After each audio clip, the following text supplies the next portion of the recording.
had gotten this book recently from a used bookstore.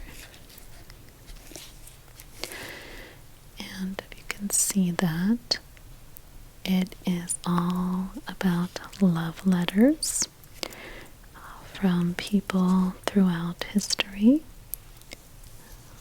well-known individuals.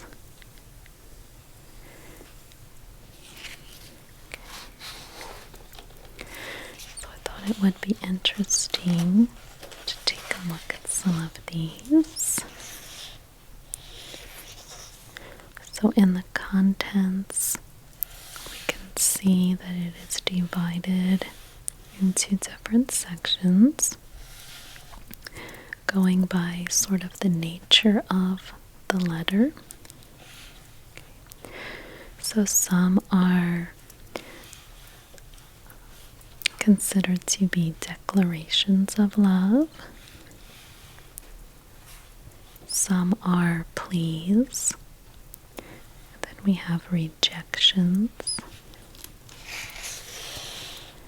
We have fears and worries. We have ecstasies, passions, jealousies, gallantries, separations, farewells. Okay, so today, we also have unions, nature of love, total love, and some other categories here. So Dead Today, I'm going to be reading from the section on jealousies. Okay. Thought that might be interesting. So we have here the title page, and you can see that it has an image of a snake there. Okay, so let's find some letters to read here.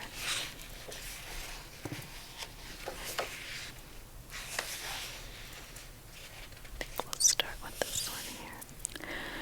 Okay, so now I wanted to take a look at these two shorter letters here, the ones that are going sort of back and forth, from John Ruskin to Effie Gray, and then it looks like from her, Effie Gray, to John Ruskin. But I wanted to quickly look up who they are because I don't know who they are. So let's take a look here. John Ruskin is an English writer and philosopher, art critic, and polymath of the Victorian era. Okay. So this was in the early 1800s, or actually the mid to late 1800s. So he was born in 1819. Alright. And Effie Gray. Let's see. Effie Gray. So Effie Gray, Scottish artist's model and the wife of painter John Everett Millais. And she was previously married to the art critic John Ruskin. Alright. So here are a couple of letters here. This is from John Ruskin to Effie Gray. And it says it's in Denmark Hill, November 9th, 1847. Okay. My own Effie, My kind Effie, my mistress, my friend, my queen, my darling, my only love. How good of you. I can't answer you a word today. I'm going into town with my mother in half an hour and have all manner of things to do first. But I am so glad that you have my letter speaking about this very thing. Indeed, I never will be jealous of you, and I will keep that purer form of jealousy, that longing for more love within proper limits, and you will soon find out how to manage this weakness, and perhaps to conquer it altogether. I can't enter into details today, but indeed it was anxiety and weakness of nerve which made me so fretful when you were here. Natural enough, I think, and even then I was only jealous of some people, and that because I was hurt by your condescension. It was, I think, at the root, more pride than jealousy. I was speaking of large parties to my mother yesterday for you. She said you wouldn't like to see her surrounded by a circle of gentlemen like Mrs. Lodell. Indeed I should, I said. Okay, now we have a letter from Effie Gray to John Ruskin. It says it's in Bowerswell, February 8th, 1848. Okay, so it's a few months later. And Effie writes, I told Papa the other day that you said you never would be really jealous without cause, and he says, unfortunately, jealous people always find cause, which I think quite true. But I hope at heart you are really not a jealous being, and the absurdity of your giving as a reason that my manner to you and other people was quite the same is really the most preposterous thing I have ever heard. You must have been thinking of something else when you wrote that! But really, John, I love you so much that I don't think much about the jealous part of you, for I do not believe that you will be at all so after we are married. And I dare say you will allow me to ask anybody I like to take some pudding without behaving afterwards as madly as Mr. Munn. Okay, I don't know what that's all about. I think it says that those two got divorced. Let's take a look at this one. This one is from Benjamin Franklin to Madame Breon or Breon, Brillon. Okay, so this is dated November 10th, 1779. We all know who Benjamin Franklin is. Okay, what a difference, my dear friend, between you and me! Exclamation points. You find innumerable faults in me, whereas I see only one fault in you, but perhaps it is the fault of my glasses. I mean this kind of avarice which leads you to seek a monopoly on all my affections, and not to allow me any for the agreeable ladies of your country. Do you imagine that it is impossible for my affection or my tenderness to be divided without being diminished? You deceive yourself, and you forget the playful manner with which you stopped me. You renounce and totally exclude all that might be of the flesh in our affection, allowing me only some kisses, civil and honest, such as you might grant your little cousins. What am I receiving that is so special as to prevent me from giving the same to others, without taking from what belongs to you? The sweet sounds brought forth from the pianoforte by your clever hands can be enjoyed by 20 people simultaneously without diminishing at all the pleasure you so obligingly mean for me. And I could, with as little reason, demand from your affection that no other ears but mine be allowed to be charmed by those sweet sounds.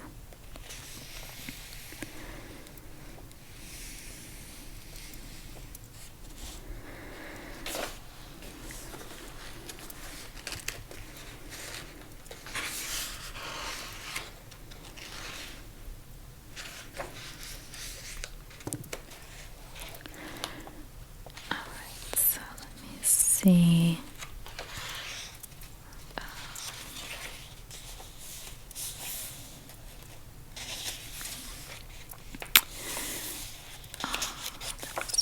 I wanted to read here.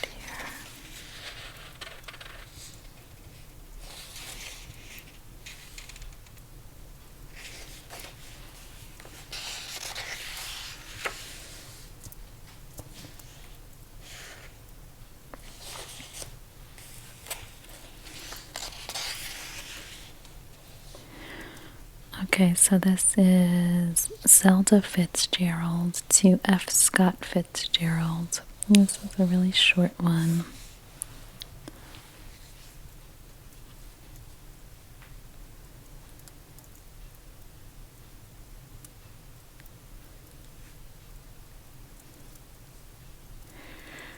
Okay, so Francis Scott Key Fitzgerald was an American novelist, essayist, and short story writer. Okay, this is during the Jazz Age. Okay. So this is dated 1919. Okay, it says, Scott, you're really awfully silly. In the first place, I haven't kissed anybody goodbye. And in the second place, nobody's left in the first place. You know, darling, that I love you too much to want to. If I did have an honest or dishonest desire to kiss just one or two people, I might, but I couldn't ever want to. My mouth is yours. But suppose I did. Don't you know it'd just be absolutely nothing? Why can't you understand that nothing means anything except your darling self and your love? I wish we'd hurry, and I'd be yours so you'd know. Sometimes I almost despair of making you feel sure, so sure that nothing could ever make you doubt like I do. Okay, so let me see. Zelda Fitzgerald. So she was also a novelist, a painter, and a playwright, and a socialite. Okay. She became locally famous for her beauty and high spirits, and they were married. The Fitzgeralds. Okay. So let's see. I wanted to make this sort of a quicker video, so I don't want to read too much.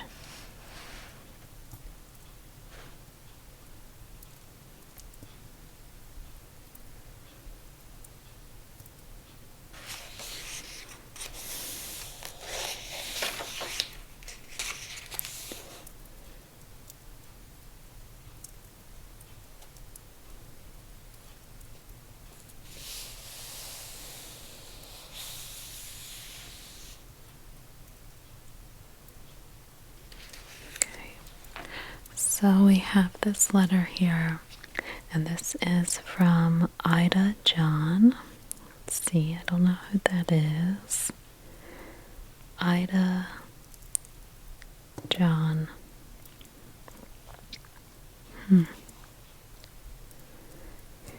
So Ida Nettleship is her name, a British artist.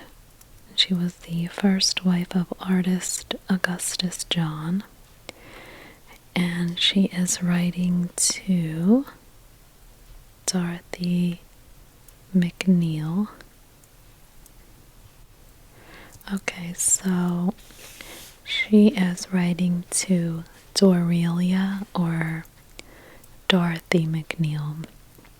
And Dorothy McNeil was best known as a model for the British artist Gwen John and Augustus John. Okay. So, let's see, this was written in 1905. So it starts like this. I tried not to be horrid. I know I am. I never hardly feel generous now like I did at first. I suppose you feel this through everything. I tried to be jolly. It is easy to be superficially jolly. I hate to think I made you miserable, but I know I have. Gus blames me entirely for everything now. I dare say he's right, but when I think of some things I feel I suffered too much. It was like physical suffering. It was so intense, like being burnt or something. I can't feel I am entirely responsible for this horrid ending. It was nature that was the enemy to our scheme. I have often wondered, you have not gone away before. It has always been open to you to go, and if you have been as unhappy as Gus says, you should have told me.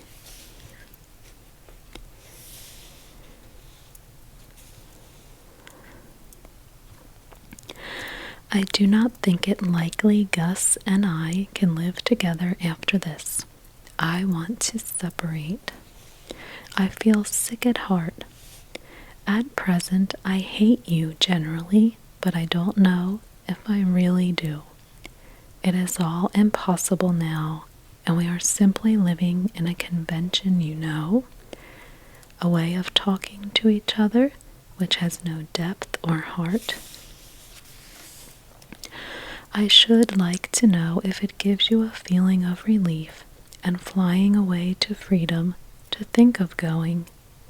I don't care what Gus thinks of me now. Of course he'd be wild at this letter. He seems centuries away. He puts himself away.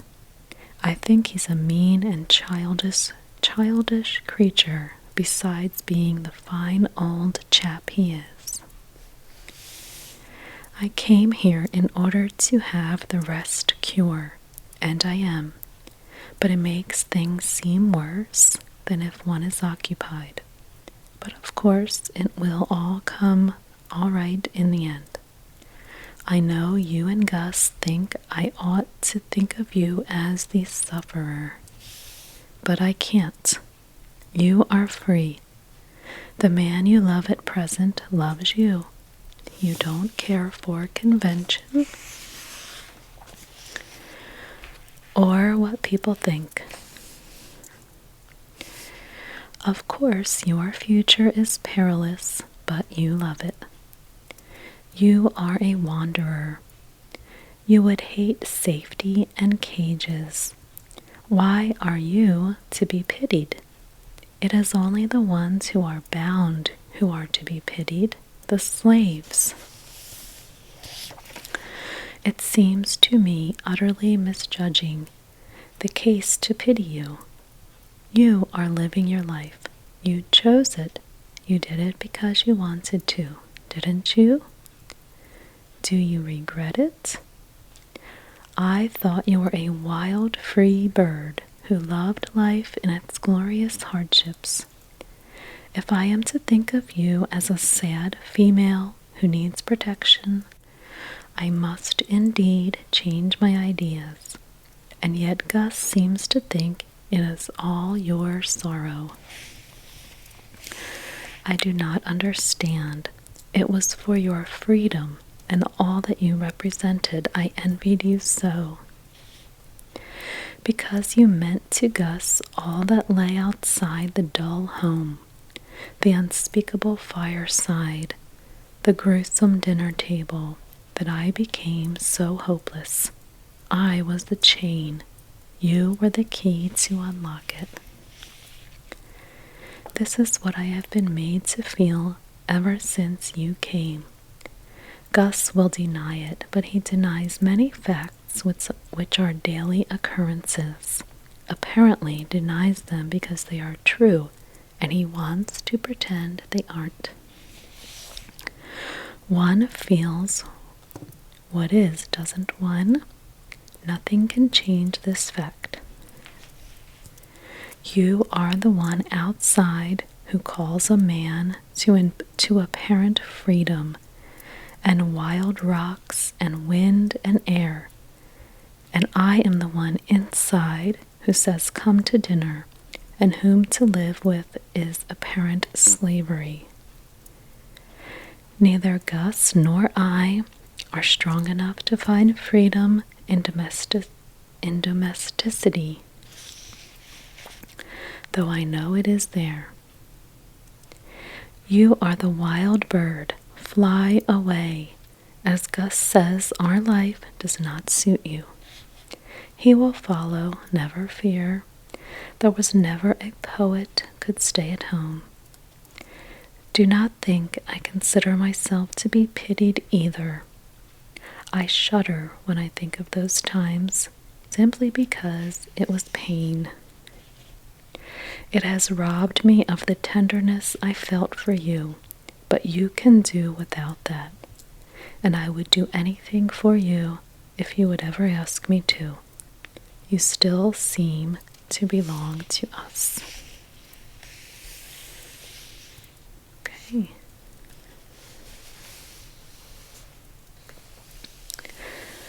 So, let's see.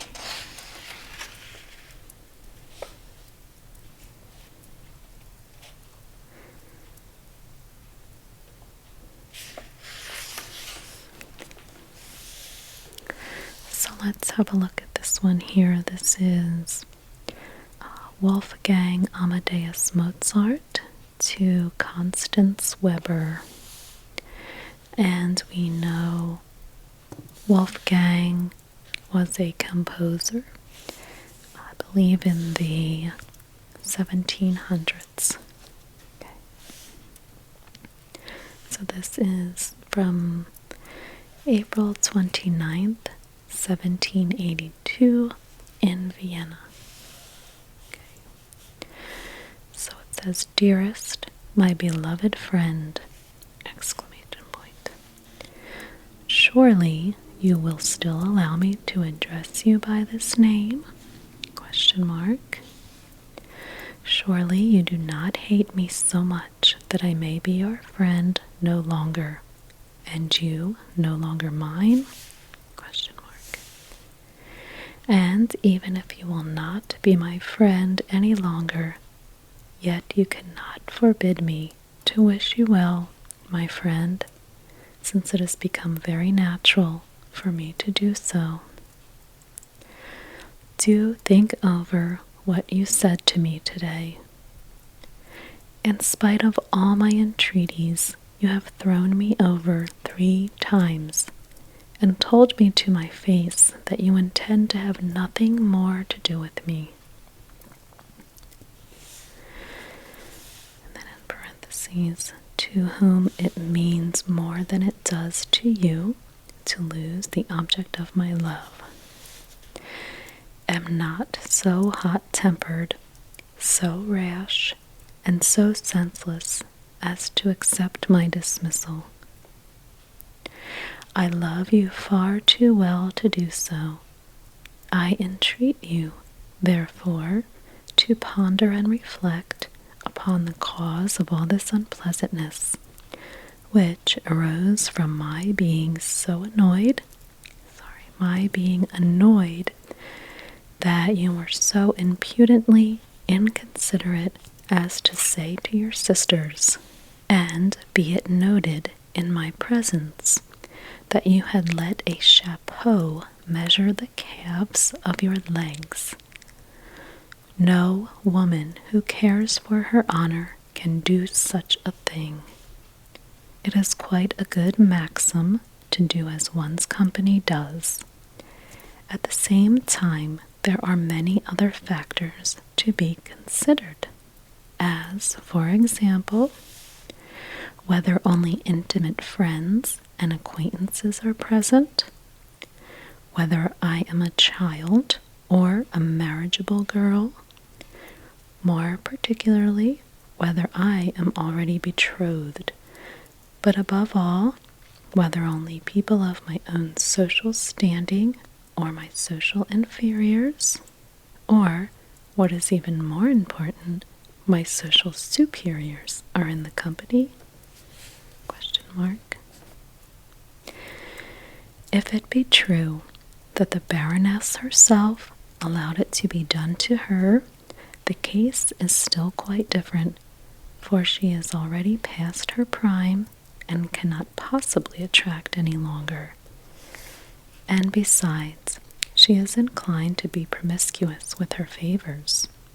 I hope, dearest friend, that even if you do not wish to become my wife, you will never lead a life like hers. If it was quite impossible for you to resist the desire to take part in the game, although it is not always wise for a man to do so, and still less for a woman, then why in the name of heaven did you not take the ribbon and measure your own calves yourself?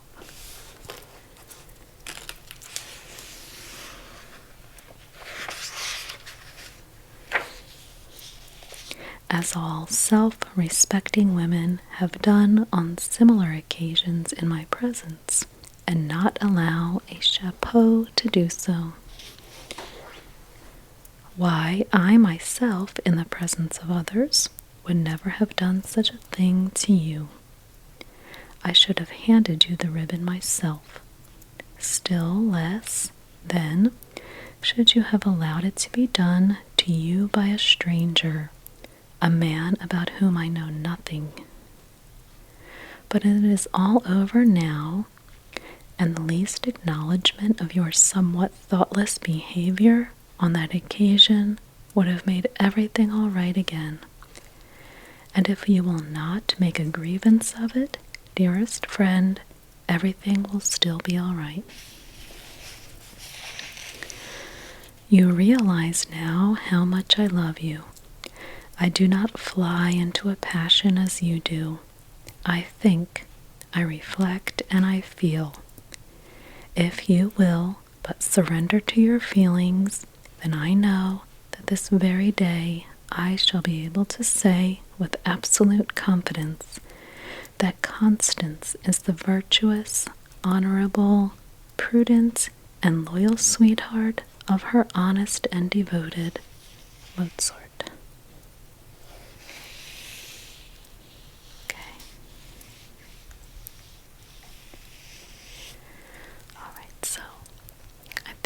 All I'm going to read today. I wanted to make this sort of a quick video that maybe I could read sometimes during the week for like an easy kind of video. So I hope that you enjoyed listening to some of these letters, and I hope that it could be maybe something I can read a few here and there during the week. Okay? Okay, well, thank you so much for watching as always, and I will see you next time.